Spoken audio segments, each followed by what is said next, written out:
What is up, gorgeous people? Welcome back to the James Kennedy podcast. I hope you're all awesome.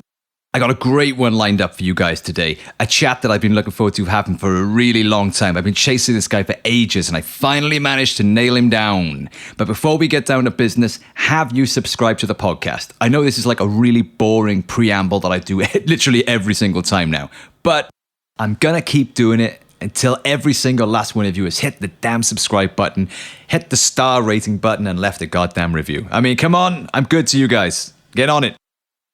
Okay, so that's the nagging out of the way. Today's guest, we are talking about the state of live music venues in this country. As I'm sure all of you know by now, iconic, legendary, awesome grassroots music venues that have been the host to so many iconic bands are closing down left, right, and centre and have been for many, many years now. And it's such a shame and such a travesty. I want to get into why that is, what the root cause of it all is, and what the hell we can do to stop it, because we cannot lose that institution. This country is top of the league in producing awesome, awesome music and artists and bands. And the small grassroots local venue is the place where that happens. That is the nurturing ground that produces the iconic bands that this country is famous for. So I want to get into what is happening out there and what the hell can we do to stop the rot. So with me today is Mark Davyd. Now, Mark Davyd is the CEO of the Music Venue Trust, a charity that represents hundreds of small and medium-sized live music venues across the UK, and he is also a tireless campaigner for the protection of our grassroots music circuit. I've spent much of my life performing in these venues, so it's an issue that is really close to my heart, and it's an absolute pleasure to welcome onto the podcast today, Mr. Mark Davyd. How are you, sir? Very well, James. Hell of an introduction there. Thank you very much. I know, I get a bit carried away sometimes. Well, thanks so much for being with us, man. I really do appreciate your time. I got loads I want to ask you today, but I thought before I get carried away and excited and lead us astray, how could we start by setting the stage here for people who haven't had the background in this that we have, or the experience in this world that we have, as to what is the current state of play on the grassroots live venue circuit in this country at present? It's kind of complex, really, because obviously coming out of the pandemic, it's great to see them all reopen. There's an enormous amount of activity taking place in them.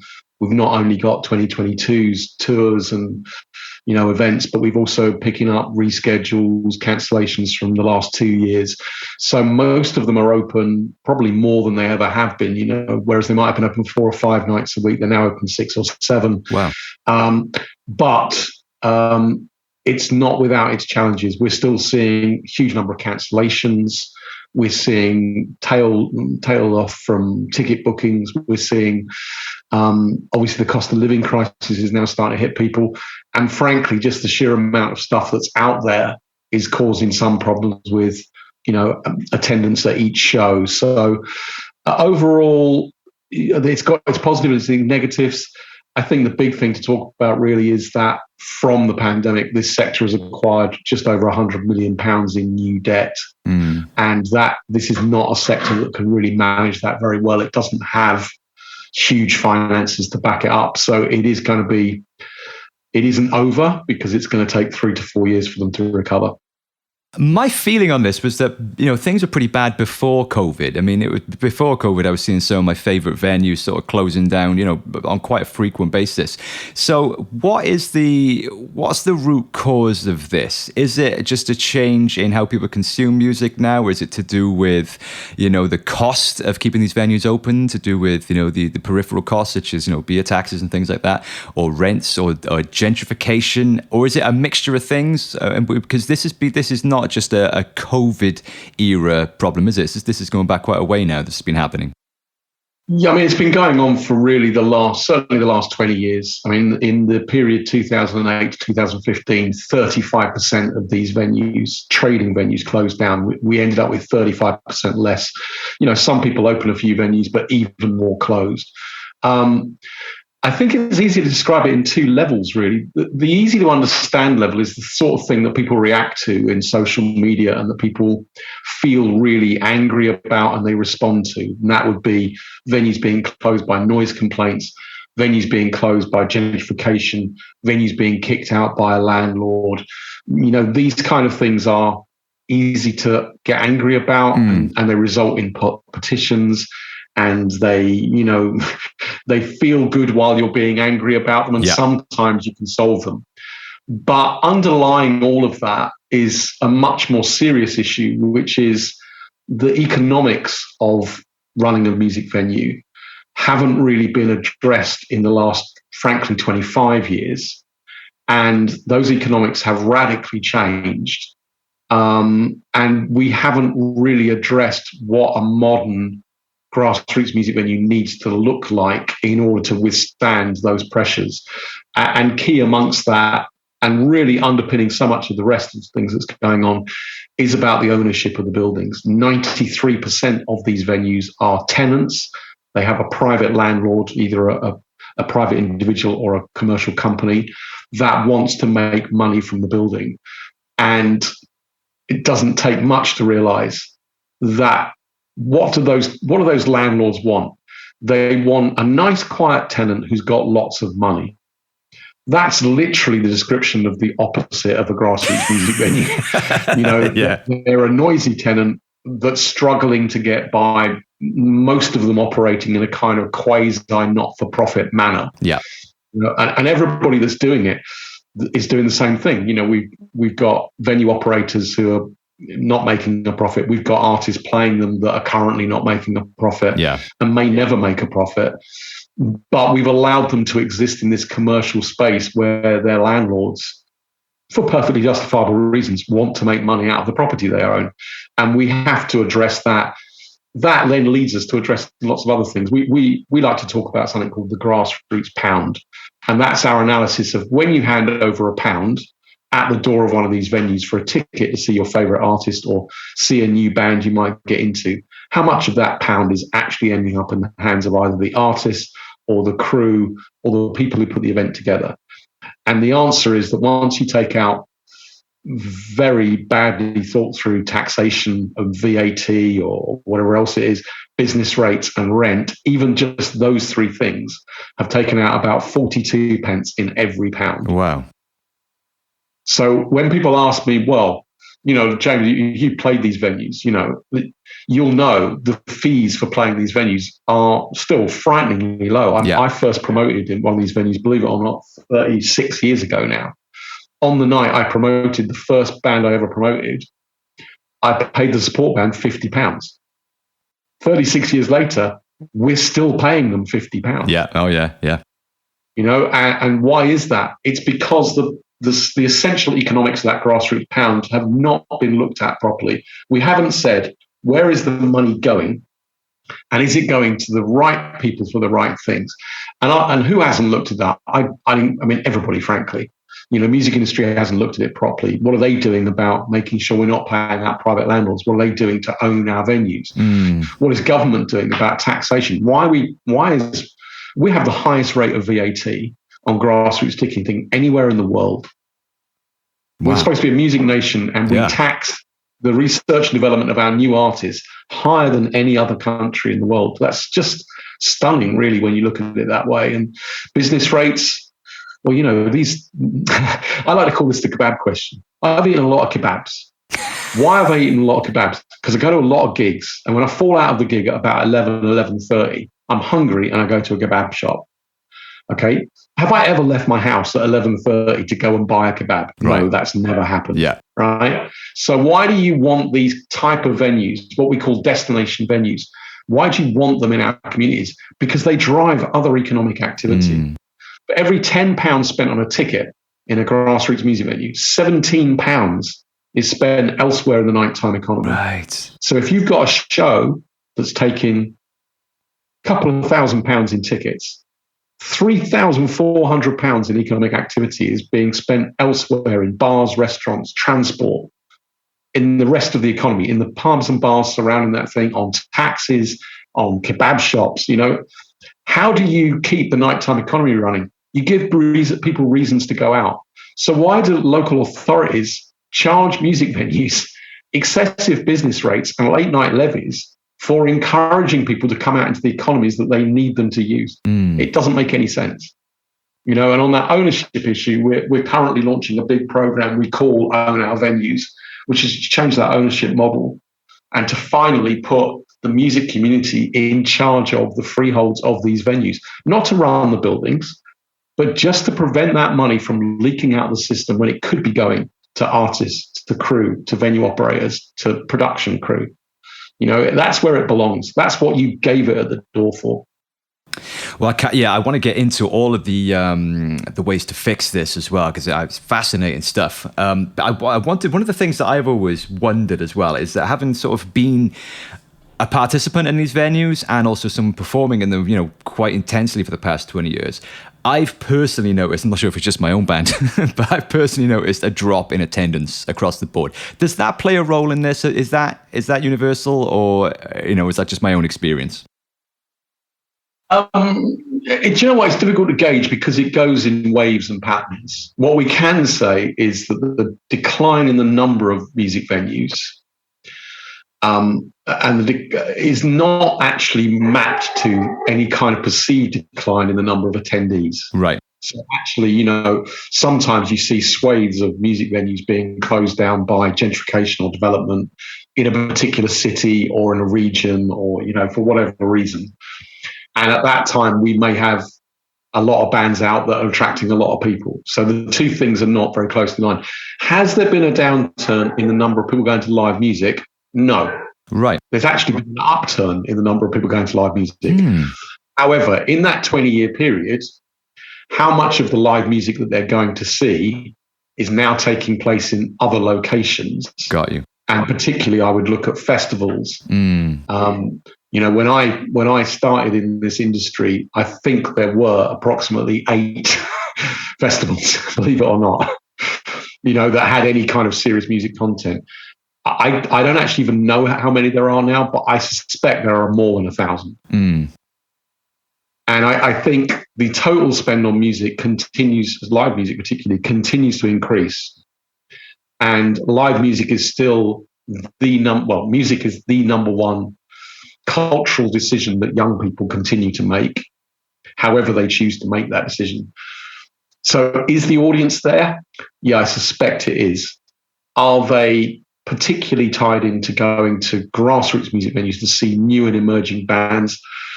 That's a great social question.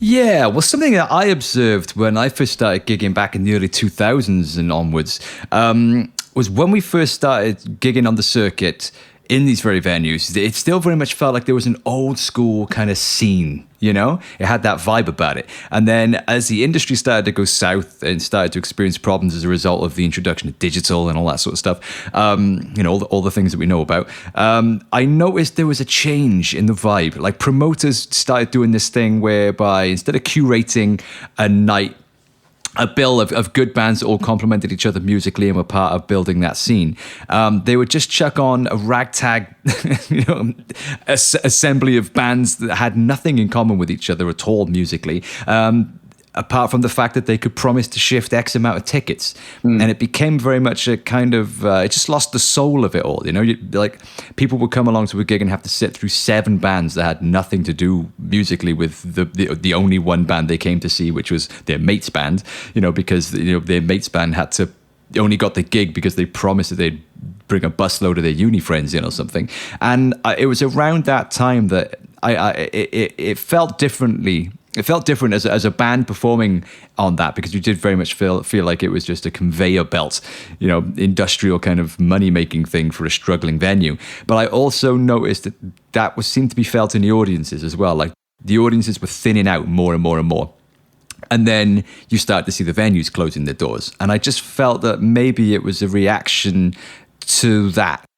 And I'm sure I'm probably wrong, because, as you know, as you're alluding to, people clearly still love to see live music, and people still do pay lots of money and queue for hours to go and see live music. I mean, Ed Sheeran brought, you know, my capital city of Cardiff down to a fucking standstill for 3 days last weekend.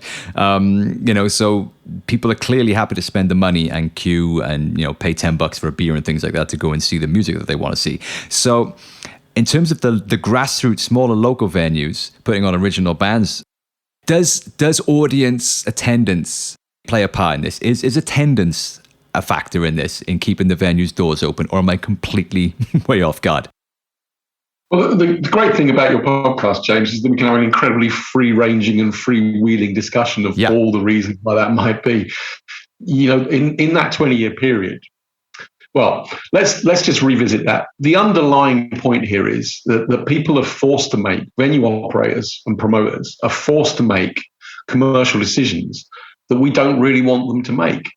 How do we generate great new bands, great talent that we're frankly world famous for, from Wales or from the whole of Britain?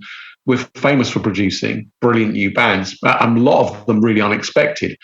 How does that happen? Well, it happens because the band takes a risk of going out, the venue operator takes a risk of putting them on, people take a risk of going and seeing them. Yeah. If you place these external, that underlying thing I talked about, that grassroots pound, if you reduce the available money to the point where people have to start not taking risks, they have to just go for the band that can say, we're definitely going to be 70 of our friends. I agree with you. It kind of destroys it. There's nothing worse than being in a room where, a fantastic new act that you've never seen before is performing in front of 150 people who are waiting to see 5 other bands that have just got 30 mates each. Yeah. That doesn't work. What we really want is risk taking and everything else. But then alongside that underlying thing, in that kind of freewheeling debate idea, there's a huge bunch of other things that have happened. Like we do a lot of work on this, and the impact of student loans on the behaviour of students and the kind of decision making they make isn't really factored into why aren't students choosing to go to as many gigs as they did before. The collapse of student union bars putting on live music, that's related to that student loans, but it's also related to the funding of universities and how much money they had to employ people to do that kind of thing. Then you've got, believe it or not, the smoking ban. Oh, yeah. That changed the pattern of behaviour within venues, and made people leave and do different. You know what I mean? So there's all these kind of factors in society. The one thing that we can be confident on, because it comes up in every survey ever done, is that the first independent, autonomous decision that most young people make still relates to music. That's the number one thing that they define themselves individually by. There's another thing happening in society which is quite interesting for me, and probably for you as well, because I think your experience of music is similar to mine. In the era I grew up with, certainly in my particular era, I knew I was a teenage mod, and that I didn't like people who liked heavy metal.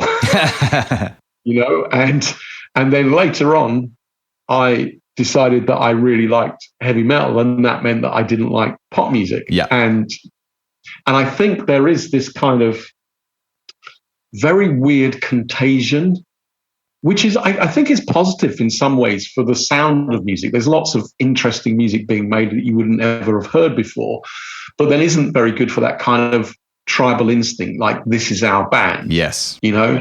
Having said that, I would say that right now there is an incredible new sound coming out of these venues, epitomized by not one genre, but a kind of really mashed up approach to music, which is kind of sounding uniquely British. And I'd pick out people like Bob Vylan and Nova Twins. Oh, yeah.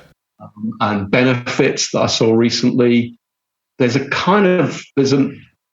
quite difficult to define it as being one thing, but there is a really excitement. There's an excitement around those bands, and Bob Vylan tour is selling out absolutely everywhere. Nova Twins, they're selling every ticket. Benefits have suddenly lifted up. Yard Act, that act is suddenly selling out everywhere. There's a huge enthusiasm for that, and that is coming out of the grassroots venues. Right. Does it have the same kind of tribal element that you and me perhaps were more familiar with? I don't know. I mean, I saw Yard Act play at the Brudenell Social Club, and 4 songs in, the entire crowd started chanting Yorkshire, Yorkshire. So I guess that's quite tribal. Yeah. Yeah, that's super interesting. I hadn't thought of that before. That's a really interesting point to make, actually, because yeah, I mean, for me growing up as a teenager, you know, like music was the sole thing I identified myself by, and it's that kind of that gang that you're a part of, like you say, whether you're a mod or a metaler or, you know, an indie guy or a progger, you know, like that was very much my thing, and it still very much is to this day. I mean, I identify myself as a musician and by the music that I listen to, and therefore by the sort of the club that I attach myself to. It's my identity, you know. So that's very interesting that the point you make about the difference of the sort of emerging acts these days. They don't tend to be attached to any broader tribal association, which I think is awesome in many ways, because there probably is a tribal association, but it's not one that we would recognize perhaps in the same sense that it used to be back in the day, you know? Yeah, I think, I mean, you know, I mean, there are so many little factors, and I think actually one of the things I would say is that it's quite easy to become overly focused on any like minor one of them, and that's certainly in the music industry. There is an inclination to try and solve you know, what looks like a simple solvable issue, and not to talk about, which I think is where we come from. We want to talk about the long-term strategic point. You know, what is happening to music? What does that mean in years to come? How can we control that in a way that's more beneficial to the future of British music and to the future of artists? And we quite often run up against individual single campaigns that are very worthy in themselves. Yeah. I mean, I'll pick out, you know, right now, a lot of artists are very, very, they're very vexatious, I don't know, about the merch charges. Right. No, that actually, and I think they're right. Yeah. You know, my personal view, not the view of every venue that we represent, my personal view is, ideally, 100% of all merch sold in a venue should go to the artist that's playing. I agree. Think everybody kind of thinks that. Yeah. And I want to tackle that. And in fact, within ours, we're partners to the Featured Artists Coalition 100% Venues, which is a list of venues that don't charge merch fees, and most of our members are on it. But is that really why artists can't earn a living?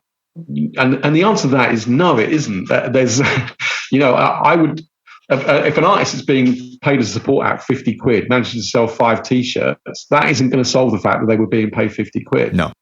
It's important to solve these issues, but we tend to get obsessed by these small things, and we don't really take a long-term view. What do we need these venues to do? For no reason I can understand, the ideal venue operator is going to put on 5 people wearing the weirdest outfits you've ever seen, playing Tibetan nose flutes, making mostly white noise, and nobody will know why, but that will increase the cultural envelope of what music is being presented, and somebody will hear that and will be inspired to create the next Ed Sheeran or Adele or Beatles or Coldplay or whoever it is you want to name. You know, little things that they'll hear something in that will inspire them to go somewhere else. Have we created the conditions where somebody can put on my ideal wackily dressed 5-piece nose flute orchestra? No, we haven't. We've created the atmosphere where the ideal act put on a grassroots music venue is a tribute to ABBA. Got you. Yeah. Yeah, you're bang on. Yeah, brilliantly put as well, man. Yeah, I'm in agreement with everything you're saying, and it's throwing up so many more questions as well that I'm scribbling down as you're talking. Before we come on to solutions then, because I am fascinated by your approach to that, could we just, I mean, I don't think we need to lay this out for anyone that's going to be listening to this, I don't think, but just to really hammer this point home, why is this important? Why is it important to protect these venues? Well, I mean, for me, it's personally important to me because this is where I grew up. This has been my entire life. I'm sure many people listening to this will feel the same way. That venue is your social life. It's your point of interaction. Frankly, it's your identity. My music venue in Tunbridge Wells is responsible for me being as completely. I play hours of music every day. The people I talk to are all into music. For most of probably the people listening to this podcast, music is our thing. Yeah. Where do we get that inspiration? Where do we find that aspirational lifestyle? Where do we become those people? And that's Absolutely, absolutely, because music is around you. You know, we did a thing a little while ago. There's somebody who lives in West Wales who's 3 hours and 50 minutes from their nearest live music experience on public transport. Oh, shit. That's not good enough. No. That person is not going to pick up a guitar. They're not going to get into music. So that's why it's important to me. Why is it important to everybody else? Well, I did the kebab bit earlier, you know, saying, why do people go out at night? The amount of jobs that revolve around this initial activity, you know, you look at something like Rammstein's new show, right? I think there are about 1,000 people working on that show. Jesus. They've all got great jobs. How did they all get into the industry?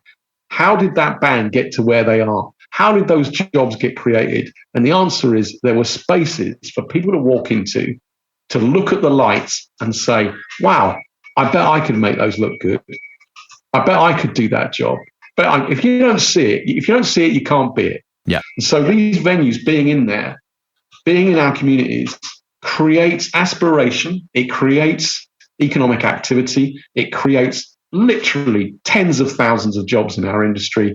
If you think about our music industry, which is £5.5 billion a year industry, just in the UK alone, let alone worldwide, how much of that is built on a base pyramid, the foundation stone, which is the activity in those grassroots music venues? And the answer is all of it. Yeah. It's all built from there. And, you know, some of the best times I've ever had in my life have been shoulder to shoulder, packed into some underground sweaty dungeon, like 3 foot, you know, or like 10 inches away from the lead singer of my new favorite band. You know, it's unforgettable experiences, man. And, you know, you could literally, you could stand half a mile away from the next Coldplay in a stadium if you want, watching them on a screen or the back of somebody else's camera, you know, or you can remember the time when you saw him 5 years ago, you know, literally able to reach out and touch the mic stand, you know, face to face with, you know, the next iconic new band. It's just, they all come through that route. Every single last one of them. Nobody goes from playing in their bedroom to, you know, playing a stadium. Well, with possibly, you know, a few exceptions, but most decent bands and artists come through that route, and it's fucking awesome. You know, it's you've laid out the economics of it, which, you know, which always is important. People like to hear that as well. But, you know, as a band coming up on that circuit, it's where we cut our teeth. It's where we got good. It's where we developed our craft. It's where we learned to be a live band rather than a good idea in a studio, you know. It's where you build your fan base and that emotional connection between the audience and the band. And as a spectator, as an audience member, it doesn't get better than seeing a band up close, hot and sweaty, loud with a fucking warm beer in your hand, you know, and the best band you've never seen in your life, you know, 2 feet away from your face, you know. Exactly that. Yeah, I mean, they're all, you know, people are busy gearing up for the summer festivals, you know. Well, let's look at the headliners of those festivals. You look anywhere you want to look. Go and look at the headliners of those festivals, and come back to me, and I'll give you the names of the venues that those festival headliners, whoever they are, where they built their careers. Every single one of them, without fail. Yeah. Liam Gallagher, you know, just headlined two shows at Nebworth. He played in my venue in front of 116 people. First Oasis tour, first national tour they did for the first single. In fact, do you know what? They didn't even headline. They were a double headliner with Whiteout, and on a particular night they played in Tunbridge Wells Forum. They played first. What was your venue then in Tunbridge Wells? Was it the Forum? Yeah, it's the Tunbridge Wells Forum. Yeah. I played there back in 2015 in my old band, Ed Sheeran. Yeah, we played there on our last. We came back from Europe doing a tour with Snot, and we played there as one of our first UK dates, I think. There you go. You see, I mean, that's that venue's now, it'll be 30 in 2023. Myself and my partner down there, Jason, we founded that venue in an old toilet, as people are very fond of hearing, because it actually was a toilet. It was built in 1932. Wow. It's now a not-for-profit entity run by a community interest company. We're in the fortunate position, myself and Jason, that we own the building. Right. You know, but that's very unusual. Only 7% of people in the UK that operate one of these buildings own the building. But that venue is really, you know, honestly, I can talk about it with a great deal of love and affection, and the people down there I talk about with a great deal of love and affection, even when I'm saying terrible things about them. Because it's a magnet for every freak and weirdo and person with alternatives lifestyle within 20 miles radius. It's a great venue, man. You can walk into that building anytime you like, and you're going to see somebody wearing extraordinary shoes who wants to be a designer, somebody taking photographs who wants to be a photographer, somebody making a video who wants to be a videographer. It's just full of creative people making stuff happen. It's an absolute joy, those sort of venues, just they're so inspirational, and they produce so much. I can't understate it. Yeah. Adele is a $1 billion generating artist. Adele played Tunbridge Wells Forum supporting Jack Peñate for the obligatory £50 and performed for about 18 people at about 8:30. Jesus. You don't get to be Adele headlining these massive events. If you don't put in the work at the beginning, if you don't know how an audience works, if you don't know how the dynamics of music works, that's how you can't be taught that in a classroom. You get taught it because somebody stares at you and tells you you're not doing it very well. You do it better. Oh yeah, you have to support a band, and you think, hey, we're awesome, and then you see the other band, you're like, holy shit, we got some work to do. You get torn apart by an audience because in those venues, man, people will let you know if you suck. Yeah, probably slightly too much. Yes, yeah. It's the best times, man. I mean, South Wales at the moment, unfortunately, is seeing a dramatic shift towards the cover artist, and musicians got to earn their money and stuff, and I've done my fair share of that as well. But it's watching somebody sing somebody else's songs. It can be a good crack if you're getting drunk one night or whatever with your pals. But I mean, it's a totally different experience going to see some original bands playing their own music. Like you say, with that, you've got that hub of all the different types of people that it attracts as well to those sorts of environments. It's a totally different experience, and I think many people who haven't had a sort of like history in that world, I really think are missing out, and they would thoroughly enjoy it if there was a kind of resurgence of that sort of circuit again. Yeah, I'm missing out is the two key words. I'm with you. I've lots of friends and colleagues who work in the festival industry, and I know that people really love it. It leaves me a little bit cold, festivals, and that's not to knock them. I know how important they are, but I just went and saw My Chemical Romance performing in Warrington, and they were great. And it was a fantastic crowd, lovely crowd. People really celebrating the fact that they were back, and it was it was really nice. Just wasn't for me. I'd like to see them in a 300 capacity room where the singers sweat hits me in the face. Dude, you just echoed exactly what I said last Saturday when I saw them in Cardiff. I watched them on the screen because I couldn't see the band. It was so far away. The sound was, it was an outdoor gig, so the sound was ropey, and the band were on fire, but I mean, I was effectively just watching it on the telly, and I'm totally with you. I would much rather see them in a smaller venue. It's just nothing like it, man. It's nothing like it. And I'm sure that most of the people listening to this don't need to be told that. I'm sure they probably 100% agree, but I think it's important to remind ourselves what we stand to lose if we let this rot continue with these venues closing down. Correct. Yeah, absolutely. My Chemical Romance would have sounded much better in Fuel Rock Club. Oh, dude, that would have been fucking insane. Yeah, that needs to happen, man. Well, Fuel is a perfect example of what we're talking about. So let's talk about solutions, and I'm really keen to hear what you've got to say on this, because what can a club like Fuel do to keep its doors open in the current climate? Well, external to us, we're constantly talking to government, talking to local authorities about how important these venues are, what role they play in getting people out, what role they play in talent development. And there are a number of things that government, local authorities, funding agencies, etc., can do to support these venues in the work they're doing. And that starts with recognizing, frankly, that the work they're doing is important. And I think that that has definitely changed in the last 5 to 6 years. We started this charity in 2014.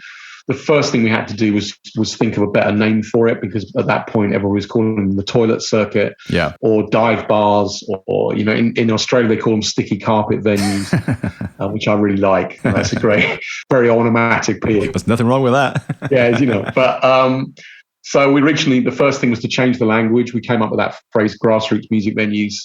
That's been really heavily adopted now. You see people talking about that all the time. Yeah.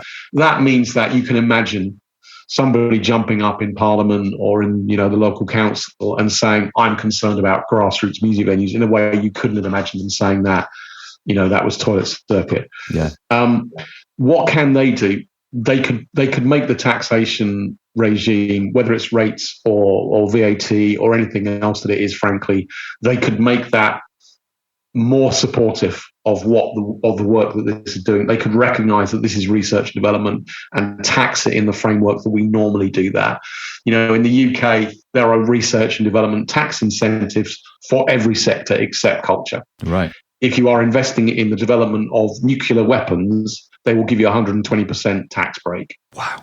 So of the money you put in, you can write off 120% of it against tax. You actually get, effectively, the taxpayer gives you money to research that. Jeez. If you're researching the best new rock band, then they tax you at 20% VAT just on the ticket alone, plus everything else. That doesn't make any sense. We're That's a a very important distinction, because effectively what they're saying is, hey, this is a private enterprise, so you're subject to this, the usual rules of business. But what you're saying is it's actually R&D, effectively, for the billions that then go on to be generated by the successful artists that come through that route. Yeah, exactly that. We did one piece of work which puzzled most people, which we created a new unitary value, which was an Ed Sheeran.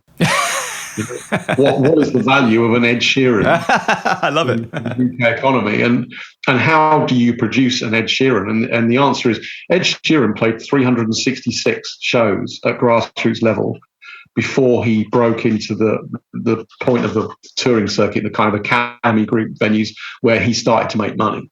So the 366 shows were loss-making to create an artist that now is headlining multiple stadiums around the world. Probably one of the biggest selling live music artists in the world. Of the 366 shows he played, 150 of those shows took place in venues that are now closed down. Wow. So once you know that an Ed Sheeran is worth X amount of money and X amount of economic activity, if you close 150 of those opportunities for us to create an Ed Sheeran, then you've lost whatever the percentage that is, over 30% of your chance to create an Ed Sheeran. If you were creating one Ed Sheeran every 3 years, you're now creating one every 4.5 years. Right. So that's the sort of economic modelling that government can understand, and hopefully the music industry can understand as well. Yeah. What I often ask people, people say, well, couldn't this be done more economically? Couldn't it be done blah, blah, blah? Could it be done more professionally? That's a lovely topic. And the answer is no, because there's no formula under which we create these new acts that are generally, genuinely groundbreaking and new and innovative. It's the willingness of people to take risks with their venue, take risks with their art, take risks with their decision on ticket buying. There isn't if there was a formula. In 1965, John Lennon was asked, what is it the Beatles have got that makes them so successful? And he replied, I don't know, but if I did know, I'd create 4 new bands with that quality, and then I wouldn't have to be in the Beatles, which is a fantastic point, isn't it? If we knew what it was, absolutely precisely knew what it was, then people, music would we wouldn't have to spend all this time. We just go, okay, here's another arena headlining act that you're absolutely going to love. Yeah. But actually, this is a personal viewpoint, isn't the viewpoint of my organisation. My personal viewpoint is, the more that we imagine people know what they want, and we imagine that what we've got is what they want, and we replicate that, the more bland and mainstream music becomes. Yes. The more acts we sign who are a bit like Ed Sheeran, and the more songs that we write with a team of writers and a computer that are aping stuff that's already successful, the less interesting music gets. Yeah. I literally want to go and I want to see Bob Dylan playing a 300 capacity room, because I've never heard that before. And maybe it won't headline Glastonbury, and maybe it won't get the number 1 in the charts, although it did pretty well. But it is expanding the cultural envelope of what it is that people are listening to. Yeah. And that's why we need these spaces, because the music industry, the major labels left to their own devices, or are only interested in replicating the next big thing. You know, okay, hey, so this Ed Sheeran thing worked out. Let's just, you know, do another 100 of those and you know, take the money to the bank sort of thing. But that's the music industry operating at that level. But down here on the grassroots, that's why we need these safe spaces where people can take risks, you know, and to create the next Bob Vylan and the next Nova Twins. You know, that's why, separate to the major music industry model, we need down here on planet Earth, where the rest of us, you know, are doing our thing and honing our craft and creating our melting pot of the next big sound. We need these we need the space where we can do that, and these small local venues are that melting pot. Great art, in whatever format it is intrinsically linked to failure. Yes, it's simply, nobody woke up and drew the Mona Lisa. That didn't happen. You know, they drew a lot of very poorly drawn animals when they were kids first, before they learned. You know, it's just. It's inherently built on lack of success. Yeah, the great art and music especially. You know, all of the bands that I've really got into in the last 30 years, you know, probably started making a terrible row, frankly. Yeah. You know, and people didn't like them. You know, Ed Sheeran. I saw his shows on his early career. He wasn't very good. You know, you might not like him now. I don't know. That's your personal preference. But he's very professional in what he does, and he writes songs that people really connect with people. Was he doing that when he was 16, hauling his acoustic guitar around venues and popping up and playing cover versions? No, he wasn't. You know, it's just that he learned how to control an audience. He learned what was connecting with people by being out there and doing it. Yeah. And he's one of our most sustainable and resilient artists with the largest fan base because he put the work in. Well, I spoke about this with Tom Gray yesterday. We were talking about how for a small island, our ability for music is world class. It's second to none. You know, I said to Tom, I said, you know, we suck at many things, you know, cooking, weather, you know, but I mean, when it comes to music, for a small little island, we are the world champions. Yeah, well above our weight. You know, the financial return to the treasury, the branding return. You can walk into an isolated African village and show them a picture of the Beatles, and they know who that is. Oh yeah. You know, and I think successive governments have, frankly, failed to understand that. You know, they do these great big events. You know, we've just had the Jubilee weekend. I'm sure lots of people enjoyed it. Good on them. Was it really representing what Brand Britain is to people around the world in a way that's progressive and addressing the 21st century, or was it a kind of slightly internal celebration of our past? Yeah. I think people are into this scene, and people are into the kind of music that you and me are into. We're thinking about, what am I going to like next week? You know, what am I going to like in 5 years' time? That's always in my mind. If somebody says to me, "There's this great new band," I try and go and see them. You know, that's a theme of, and that's a theme of the people who work in this sector. If you give them the infrastructure, if you give them the tools that they need, they will constantly choose to put on risky stuff that they don't know whether it's going to work or not, because that's their exciting part. And you can take a risk as well. Like if someone tells you about this awesome new band, you know, you don't have to pay $120 to sit at the stalls of a stadium. You can pay a tenner and go along and check it out. You know, and if you don't like it, well then, hey, you had a tenner and a few beers out with your friends and saw some bands. You know, it's not a big loss, you know, to take that risk at that level. Exactly. I think the other things to say, I mean, honestly, as I say, nice freewheeling conversation that I actually really enjoyed talking to you, because let's talk about some other things. Everybody's really concerned about climate change and concerned about carbon neutral live music activity. Do you know what the main cause of carbon impact is of live music audiences, of live music events? It's the audience travel to the venue.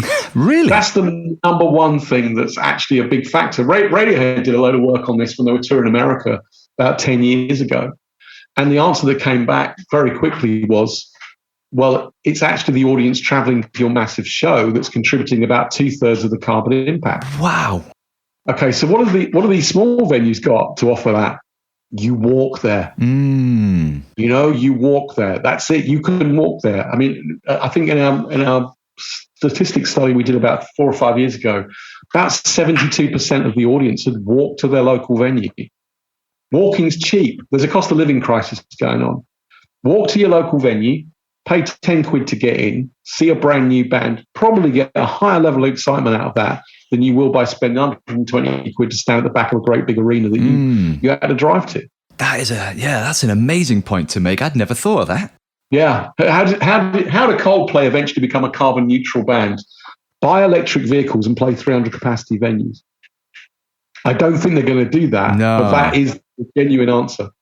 Tell all the audience to walk to the venue. Make sure the venue is carbon neutral and get there in electric vehicles. That's how you'd make it carbon neutral. That is a mind-blowing point, because that is a central issue that the world, it's the number one issue that the world as a whole community is going to have to address, whether we like it or not. And that's a fascinating aspect to that, which it's the first I've heard of that. Yeah, I mean, that's, as you appreciate, we're quite a broad-ranging organisation, right? Looking at all kinds of things. We're really interested in equality, diversity, and inclusion. How do you build better festival lineups? How do you build them that represent our communities as they actually are better? This has been going on for some time. People talking about female representation at festivals. Yeah. Festival bookers are much more responding to demand than they are able to lead demand. If you're in charge of Reading and Leeds, which is a hell of a job, hell of a festival to have to book for, how many risks can you take? Can you really take an artist that doesn't have a history, and put them headlining the festival because you want to have a festival that's diverse and inclusive? It's quite a big commercial risk to take, and I admire them for what they're trying to do. Actually, I think they're doing a great job. But you know what? You can do that with the lineup in these venues. You can say, okay, what does our local community look like? How do we represent that on stage? And in these venues, you can encourage people to form bands. That's another thing these venues do. You can put on an artist that's encouraging young women to think, do you know what? I should be the drummer. Right. And then you've got a whole set of female drummers in your local community, and then you need to put them on the stage. That kind of ignition engine of the kind of change and progression that we want to see. It's so easy to achieve in our venues if we get the economic framework around them right to enable them to take risks. And at the moment, running a thread all the way through what we've talked about, it isn't right. We've got private landlords and offshore accounts that are taking money out of these venues to pay themselves for owning the property. Why have we done that? Well, what a stupid thing to do. Theatres don't do that. Community centres don't do it. Museums and libraries don't do it. Why are we letting money hemorrhage out of our music community and out of our creative community and out of our local community, frankly, into the hands of property owners who've got absolutely no interest in what's happening in that building? Mark, this is fascinating. I mean, I'm glad that this has gone in so many different directions, because I think this has been far more broader reaching than I originally sort of sketched out this conversation to go. And I apologize a little bit for my part in that, because I get a little bit excited and I sort of cut you off and led you in a totally different direction, which we could probably keep going down for the next 2 hours. But I think on the very important point that you were just on there, I'm going to try and loop back if we can before I cut you off. We were talking about solutions, and I think that's really important to sort of discuss that now if we can. You were talking about the regulations and the legal side of this and the case to be made to the regulators. If we can pick back up there before I sort of rudely directed you elsewhere and get back to the solutions, I think this is super important to round off with what we can do about this, and then we can sort of we can come on to then how people can get behind this and be involved and help. So what are the solutions, if we could lay the case out for that? Well, the Music Venue Trust is doing a lot of work with government. We're doing a lot of work with local authorities, supporting our work and following us on social media and amplifying our message helps us to do that work.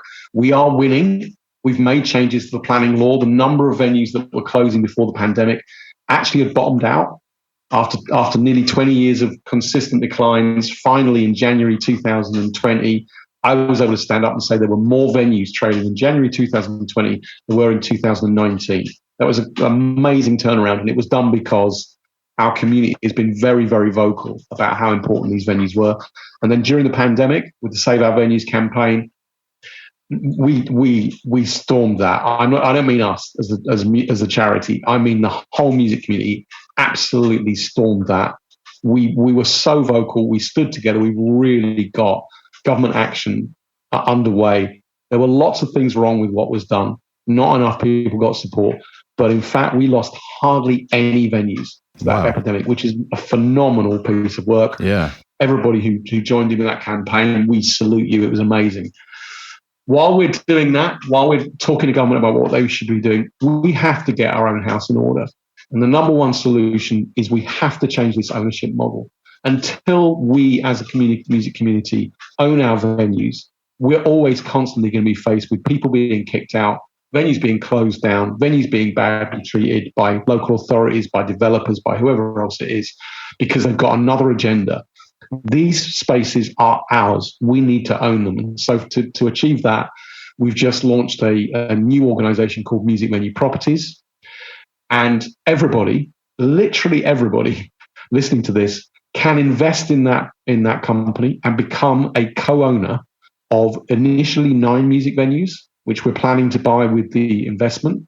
And eventually we want to remove all of these venues from private ownership and move them into what is effectively a national trust of music venues. That is genius. Spaces that are permanently in our communities, owned by our music communities, where people like you and me, we have an investment and a say in making sure that they remain as music venues. We don't run them day to day, but we can have some influence over the way that they develop and the way that they grow and the way that we ask them to represent our communities. Who's the best people to own music venues? Musicians, audiences, people who work in the venues, artists, even record labels, because why? Because they want there to be music venues. And they will fight for them and they will defend them in a way that they're never going to be defended whilst commercial landlords. So we're asking everybody to please go to www.musicvenueproperties.com, read up on how you can become an investor. We know times are tight for a lot of people, but they're not for everybody. Some people have got money in savings. This is a great investment.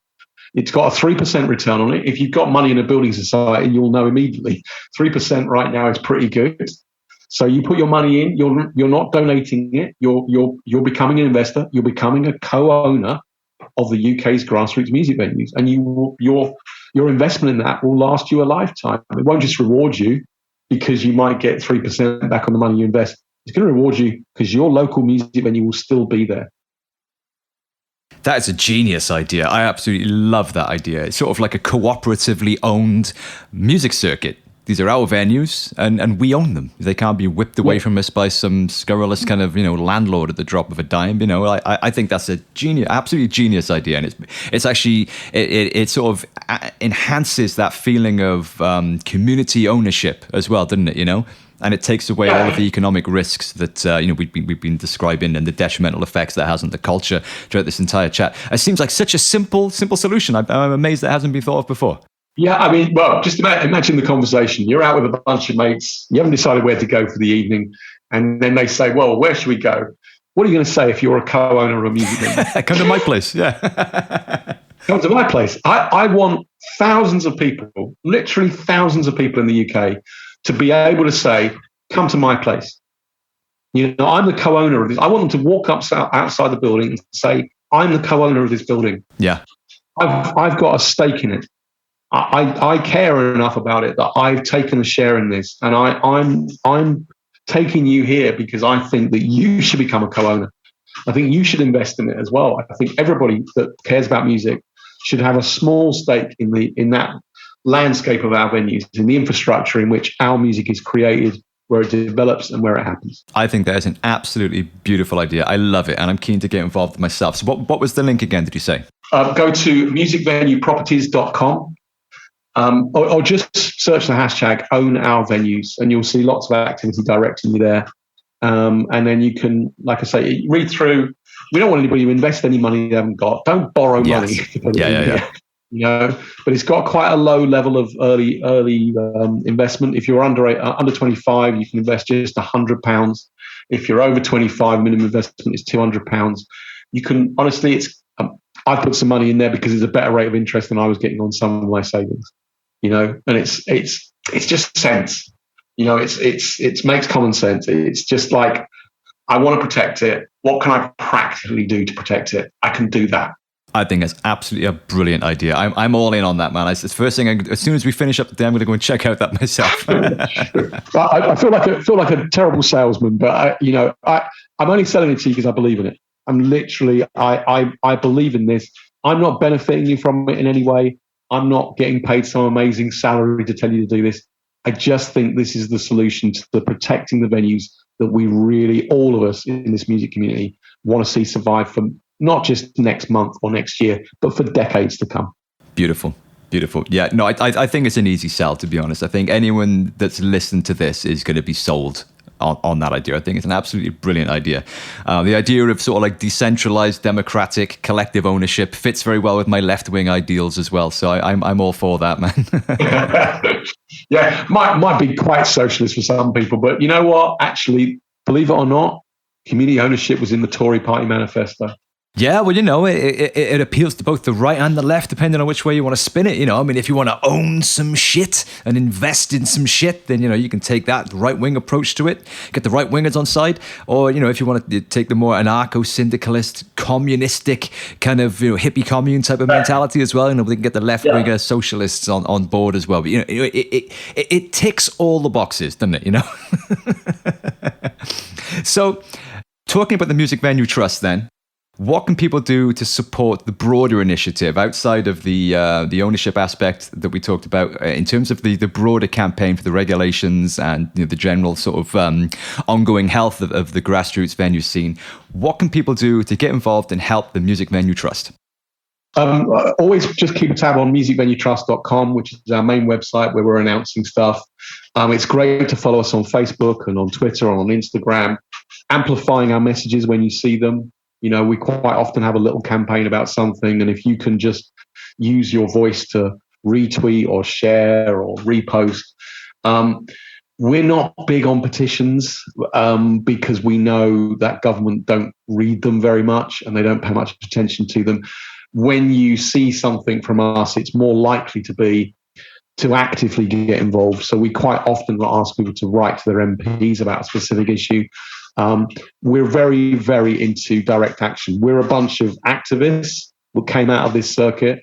Everybody that works for the Trust is basically driven by the same vision. That we just love music and we want it to be that. If you feel like that, you can basically take 10 minutes of a week to write a letter to your MP, to put your voice to something that's happening locally, or to get behind something nationally that we're doing. I think one thing I've learned in this 8 years of doing this work, people really underestimate how important their voice is. They don't express it loudly enough in the spaces in which it really does make a difference. And I particularly highlight writing to your local council to say how much you love your local music venue instead of writing to complain is an incredibly effective thing to do. And writing to your local MP and telling them how important your local music venue is to you is an incredibly effective thing to do. But sometimes it's great to use that around specific campaigns that we do. Right. Brilliant. And if I can chuck my own 10 cents in, just get out there and check out these venues, man. Take a gamble one night. If you think, hey, let's pop to the sports bar we normally go to with the cheap beer. Instead, spend £10 to go and see Cattle Smasher or something. It might be. Is that a real band? That sounds like my kind of band, Cattle Smasher. If it isn't, it should be. And you know what? Let's form a band, James. I'm right in Cattle Smasher. Cattle Smasher. There we are. When we're doing a gig, you can all come and see us, and it might turn out to just be the best fucking night of your life. do you know what? I've even got a concept. Death metal, only the vocalist is a cow.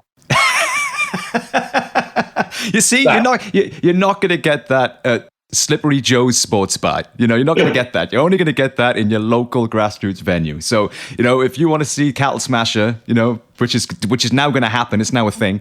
Then this weekend when you go out, just pop into your local fucking Fuel or whatever, or your local, Tunbridge Wells Forum, and take a gamble, man. Just get out there and support these local venues. You could support it in all the ways that Mark just outlined, but you can also support it by showing up, taking a gamble, and trying something different, taking a risk. Out with the 3 bands you watch, you might absolutely fucking fall head over heels in love with one of them, and it may change your life. And as Mark said earlier, you might be showering in the sweat of the next fucking Coldplay or Muse or whoever the next iconic band is going to be in the next 10 years. And you'll be able to look back and say, I saw them in Tunbridge Wells, to like 18 people when they were getting paid 15 quid, and it was fucking awesome.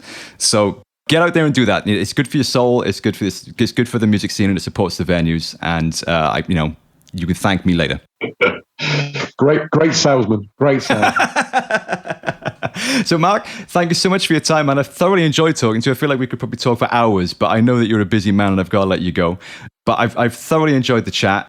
I really appreciate everything you're doing, and I know that everybody listening will as well. It's such important work that you're doing, and I know that you've been a tireless campaigner for a long time now. So on behalf of all of the community, we salute you and we thank you for what you're doing. And hopefully, everybody listening to this now is going to get involved and amplify and put weight behind this, and we can fix this scene thanks to the solutions that you've outlined and worked so hard for. So on behalf of all of us, thank you, man. We salute you. Lovely to speak to you, James. Really great conversation. Thank you, Mark. Speak to you soon. Take care, mate. Thank you, mate. There we go. Mark Davyd, ladies and gentlemen, from the Music Venue Trust. How cool was that guy? I really enjoyed that conversation. Yeah, we could have just gone for ages, I think. I hope you enjoyed that. I hope you find it informative and interesting and inspiring, and I hope it's made you want to go and dig out wherever those tucked away little grassroots venues are that you haven't discovered yet in your hometown, and support not only the local bands, but the local venues as well. I'm not going to rant now or ramble or elaborate or riff or anything. I don't think there's any need. I mean, Mark's already laid out the case across the board there for what needs to be done and why we got these problems. So on that note, I'm going to say adios and good night, and I shall see you next time. Before I give you one last nag to subscribe to the podcast. If you haven't done it yet, literally, what is wrong with you? Just get on it. It's one click of a button. Just do it. And please give me a rating, click the star button. Even if you give me 1, I don't care. Just give me something, man. Leave a review, put some comments down, and share these things. Spread the word, man. I think if you've got musician friends or music fan friends, I think they're going to really enjoy this particular episode. So share it on your pages, and let's get this out there. And I shall see you at the front row of the Dog and Whistle, getting showered in the sweat of Cattle Smasher really soon. Until then, take care of yourselves. Love you loads. I'll see you next time. Adios.